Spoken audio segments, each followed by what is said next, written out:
Olá, queridos alunos e alunas do Unifagoc. É um prazer estar com vocês em mais uma videoaula de Direito Internacional Público, uma oportunidade excelente que a faculdade nos dá de continuarmos os nossos estudos, sem, contudo, que nos encontremos pessoalmente, mas vamos seguindo as nossas videoaulas enquanto essa situação de emergência em saúde pública continuar aqui no nosso estado, na nossa região e quem sabe futuramente até no nosso país. Não é verdade? É uma situação muito séria que eu tenho certeza que as autoridades competentes vão trabalhar e nos informar sempre para que a gente consiga vencer essa dificuldade aqui no nosso país, ok?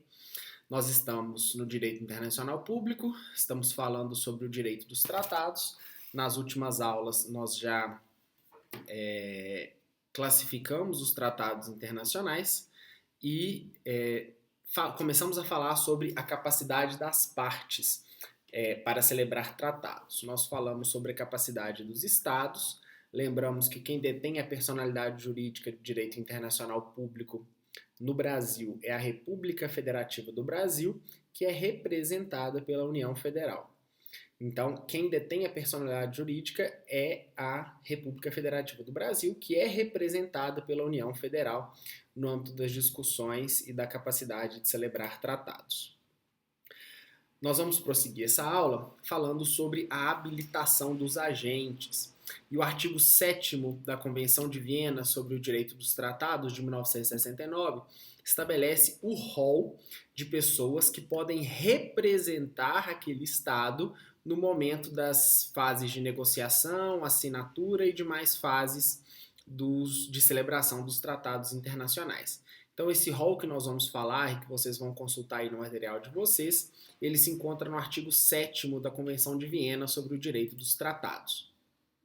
Esse rol, pessoal, essas autoridades que estão descritas aí no artigo 7º da Convenção de Viena de 69, eles são chamados de plenipotenciários. E o que significa essa expressão plenipotenciários? Essas autoridades, eles representam o Estado, eles representam o interesse do Estado nas fases de negociação e assinatura dos tratados internacionais, independentemente de autorização expressa e prévia do presidente da República para representar o Estado perante essa negociação. Então, eles têm plenos poderes, e daí a expressão plenipotenciários. Claro, cada um dentro da sua esfera de atuação. Então, vamos ver, segundo o rol do artigo 7º da Convenção de Viena de 69, quem são os plenipotenciários, ou quem representa o Estado na fase de negociação, adoção e assinatura dos tratados internacionais. Primeiro são os chefes de Estado, os chefes de governo ou o ministro das Relações Exteriores, para todos os atos relativos à conclusão de um tratado. No nosso país, a figura que reúne as atribuições de chefe de Estado e de chefe de governo é o presidente da República. Mas na teoria geral do Estado, vocês aprenderam que existem países que adotam essa divisão entre as atribuições de chefe de Estado e de chefe de governo. Aqui no Brasil, o presidente da República reúne as atribuições de chefe de Estado e de chefe de governo.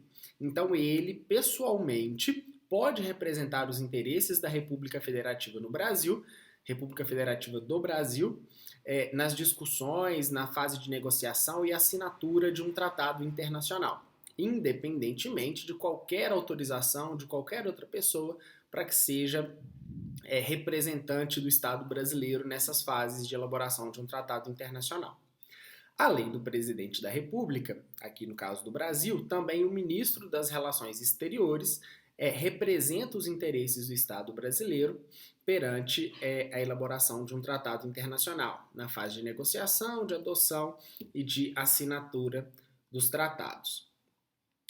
Também são plenipotenciários os chefes de missão diplomática, que representam os estados perante outros estados e organizações. Os chefes de missão diplomática também são conhecidos como embaixadores, e nós vamos falar sobre a figura dos embaixadores mais para frente, quando nós falarmos de representação da jurisdição estatal na sociedade internacional.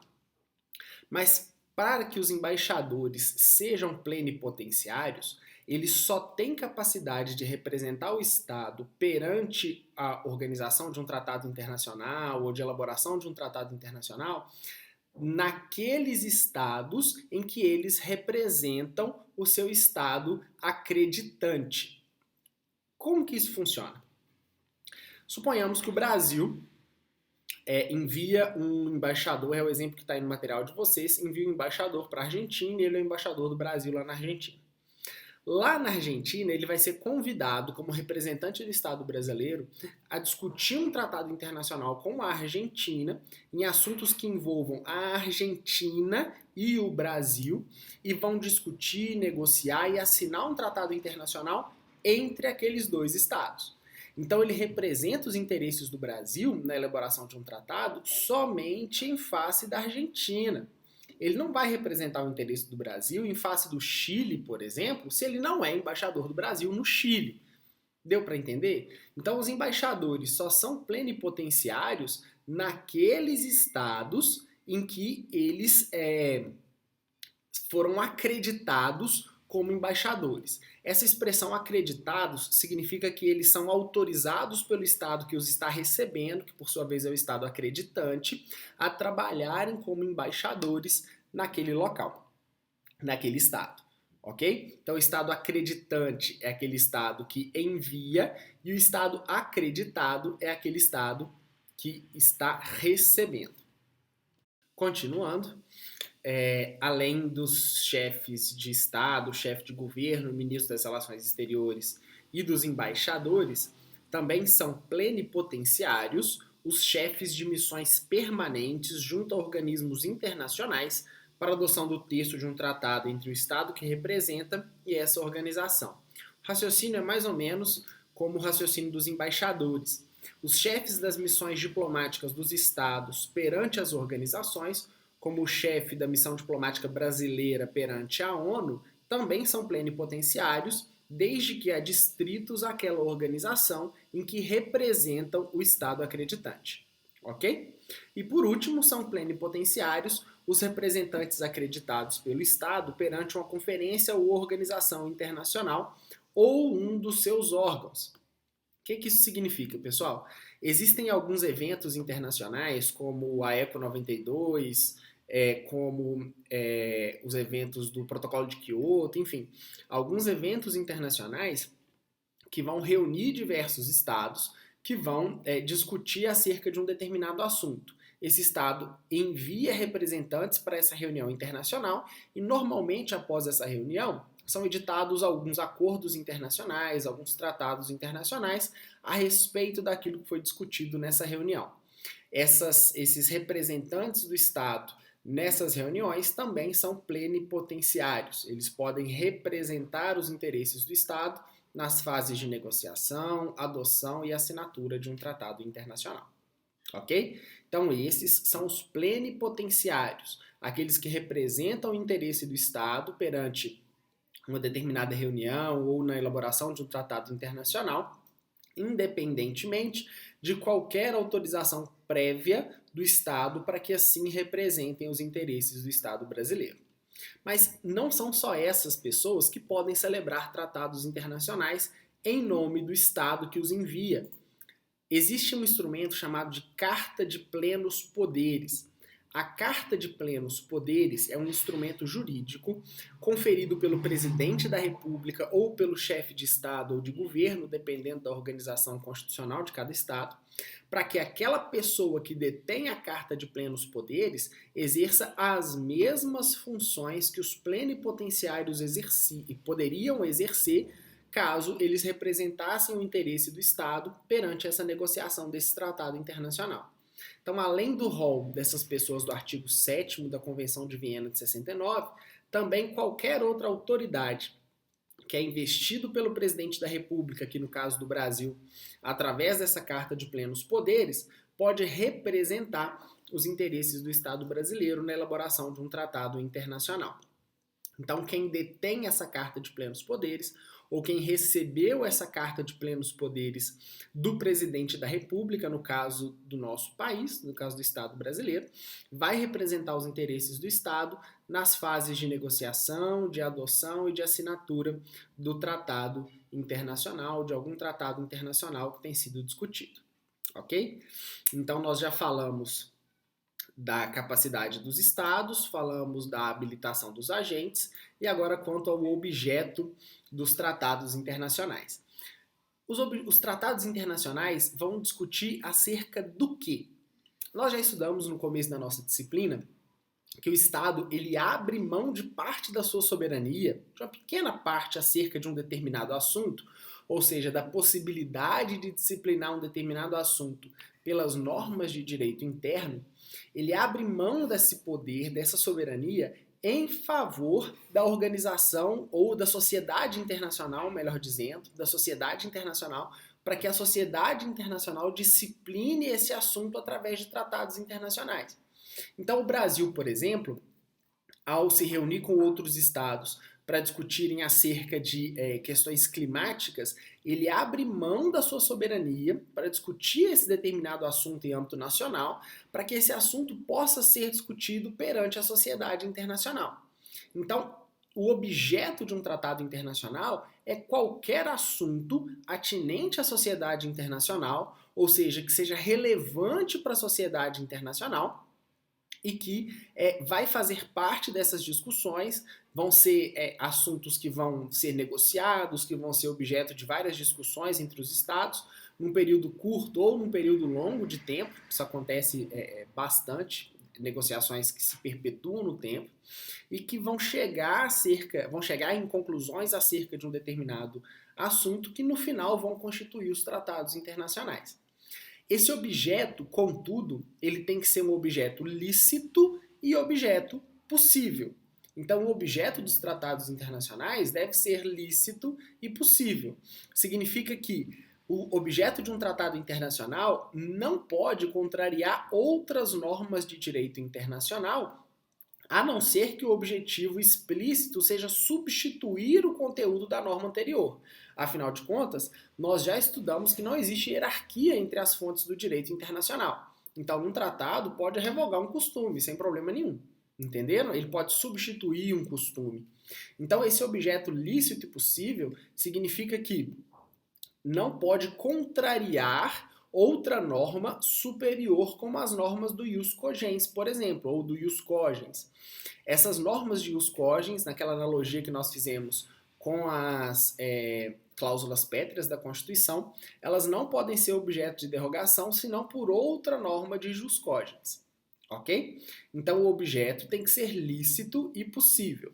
Por exemplo, desde 1945, na Carta de São Francisco ou na Carta da ONU, como ela é mais conhecida, a guerra como uma solução de controvérsias internacionais é terminantemente vedada. Então, não pode haver guerra entre estados para a solução de litígios internacionais. Então, um tratado que verse sobre questões de guerra para a solução de controvérsias internacionais entre estados seria um objeto ilícito, porque a guerra, de acordo com o direito internacional dos direitos humanos, já é um instrumento vedado, ele não pode ser utilizado, ou ela não pode ser utilizada, como solução para as controvérsias internacionais. Então, o objeto de um tratado tem que ser lícito e possível.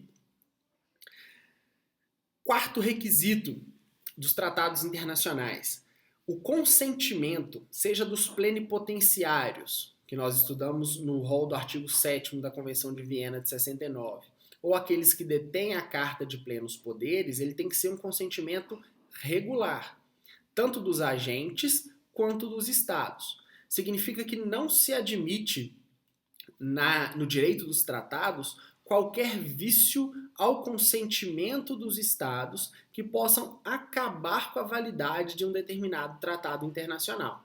Então não se admite o erro, o dolo, a coação e a corrupção dos representantes do Estado no processo de elaboração dos tratados internacionais. Isso significa, pessoal, que a vontade daqueles que representam o Estado, a vontade daqueles que representam os interesses de uma determinada nação ao celebrarem um tratado internacional tem que ser livre e desimpedida. E aí, eu vou acessar aqui a Convenção de Viena, lá no Decreto 7.030 do Presidente da República de 2009, que já está postado no SIGA de vocês, para ler para vocês alguns dispositivos, ou ler com vocês, melhor dizendo, alguns dispositivos que tratam da impossibilidade de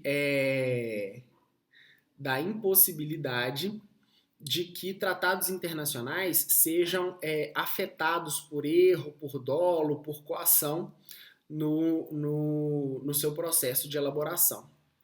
Deixa eu só achar aqui. Está lá no tópico, na seção 2, na nulidade dos tratados, artigo 48. Um Estado pode invocar erro no tratado, como tendo invalidado o seu consentimento em obrigar-se pelo tratado, se o erro se referir a um fato ou situação que esse Estado supunha existir no momento em que o tratado foi concluído e que constituía uma base essencial de seu consentimento em obrigar-se pelo tratado. Então é um exemplo do erro. O Estado ele pode invocar o erro como forma de anular um tratado internacional se ele acreditava que aquela situação existia de fato e que, ao vincular sua vontade e o seu consentimento a respeito do objeto daquele tratado internacional, ele não tinha ciência de que aquela situação que motivou a elaboração de um tratado internacional não era uma situação real. Mas esse artigo 48 ele não se aplica se o Estado contribuiu para que esse erro existisse. Outro exemplo, artigo 49, a respeito do dolo. Se um Estado foi levado a concluir um tratado pela conduta fraudulenta de outro Estado negociador, o Estado pode invocar essa fraude como tendo invalidado o seu consentimento em obrigar-se pelo tratado. Agora vejam por que essa questão do vício do consentimento é muito importante.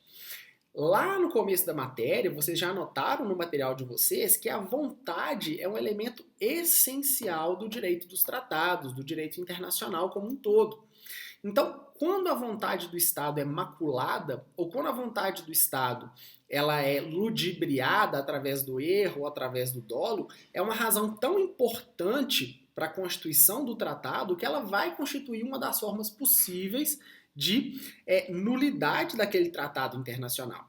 Se eu estou ludibriando o Estado quando ele manifesta o seu consentimento, significa que uma coisa muito importante para a celebração do tratado foi violada, que é justamente o consentimento. Então, o erro, o dolo e agora a corrupção do representante do Estado são elementos muito importantes para a discussão da vontade do Estado ao celebrar um tratado internacional, porque violam seu consentimento e são motivos de nulidade de um tratado internacional. Só ler o último aqui com vocês, que é o artigo 50, a corrupção de representante de um Estado. Se a manifestação do consentimento de um Estado em obrigar-se por um tratado foi obtida por meio da corrupção de seu representante, pela ação direta ou indireta de outro Estado negociador, o Estado pode alegar tal corrupção como tendo invalidado o seu consentimento em obrigar-se pelo tratado. Então, mais uma vez, é uma razão de nulidade do tratado internacional, porque houve a corrupção do representante do Estado acerca da vontade que foi colhida na fase de negociações, de adoção e de assinatura de um tratado internacional. Ok? Existem outras formas de nulidade, como a coação do representante do Estado, a coação do Estado pela ameaça ao emprego da força, nos artigos seguintes que vocês podem acessar aí no Decreto 7.030 de 2009, que revela, perante o direito brasileiro, o conteúdo da Convenção de Viena sobre o direito dos tratados de 1969. Ok? Pessoal, até a próxima aula, quando nós vamos discutir as fases de elaboração de um tratado internacional. Até já!